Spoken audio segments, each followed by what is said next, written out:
Udah lama Pak Ustadz, saya ini pengen ketemu sama Pak Ustadz.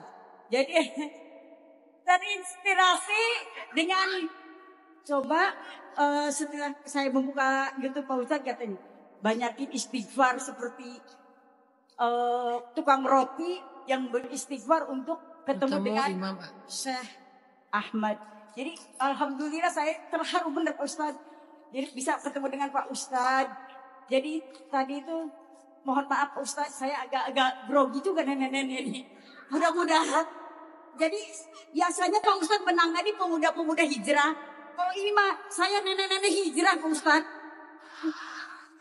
Dan alhamdulillah Pak Ustadz, mohon maaf.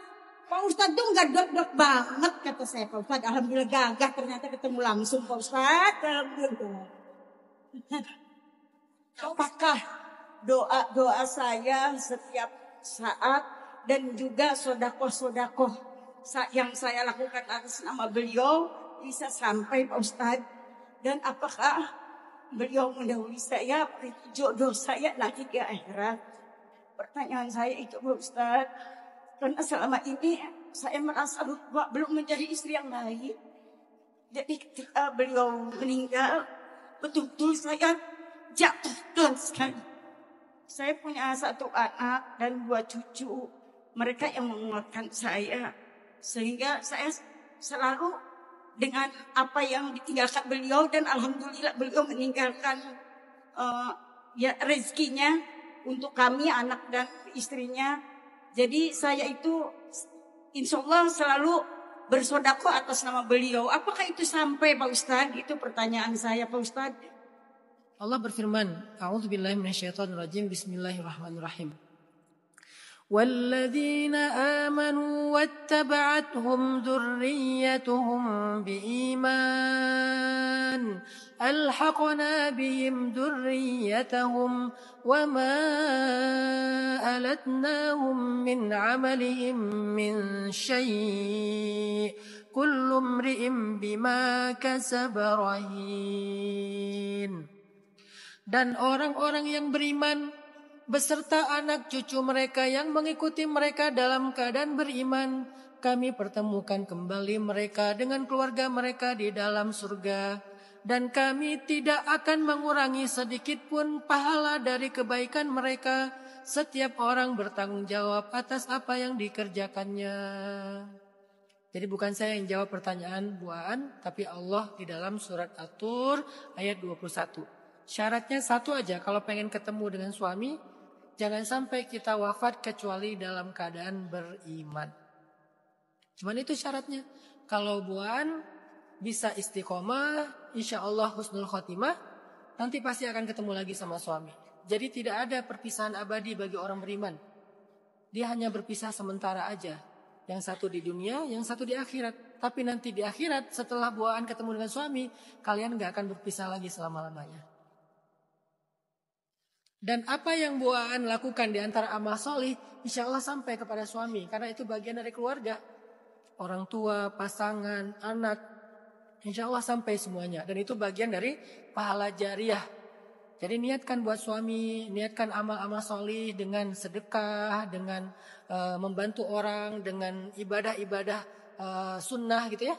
Semoga, dan apakah suami menyadari itu? Sadar, cuman gak bisa ngomong.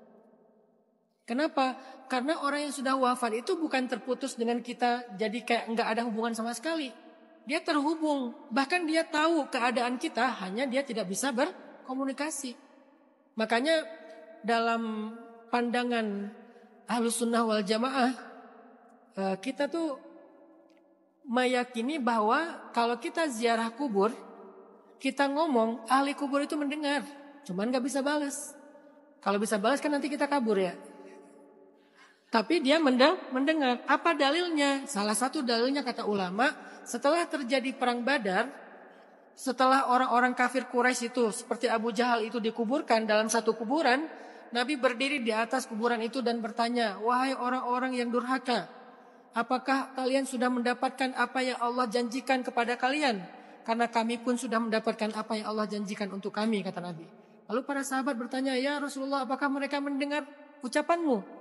Kata Nabi, kalian tidak lebih jelas mendengar suaraku daripada mereka. Hanya saja mereka tidak bisa menjawab. Artinya mereka mendengar suara Nabi sejelas kalian mendengar suara Nabi. Itu menjadi salah satu dalil ulama-ulama Asy'ariyah Ahlussunnah wal Jamaah bahwa orang yang sudah meninggal itu bukan berarti dia tidak terhubung dengan keluarganya yang masih hidup, anak yang solih atau anak yang gak solih. Ketika anak itu berbuat dosa, orang tuanya susah. Ketika anak itu solih, orang tuanya senang. Begitu juga dengan pasangan halalnya. Insya Allah, jadi apa yang Bu Aan lakukan akan menjadi kebaikan bagi suami. Dan kalau Bu Aan istiqomah, insya Allah kalian akan ketemu lagi di sana. Dan usia kalian tahu gak di sana usia berapa Bu Aan? Bu Aan nanti di sana umurnya 30 tahun. Dan itu adalah umur ahli surga. Sebaik-baik usia itu 30 tahun. Bukan sweet 17. Tapi sweet 30. Jadi umur yang ahli surga itu rata-rata 30 tahun. Nanti insya Allah Bu Aan sama suami ketemu lagi di surga sebagai pengantin baru 30 tahun. Dan kalian akan pacaran selama-lamanya insya Allah. Nanti silakan dibaca-baca lagi sebagai obat kangen. Surat At-Tur ayat 21. Allahu a'lam.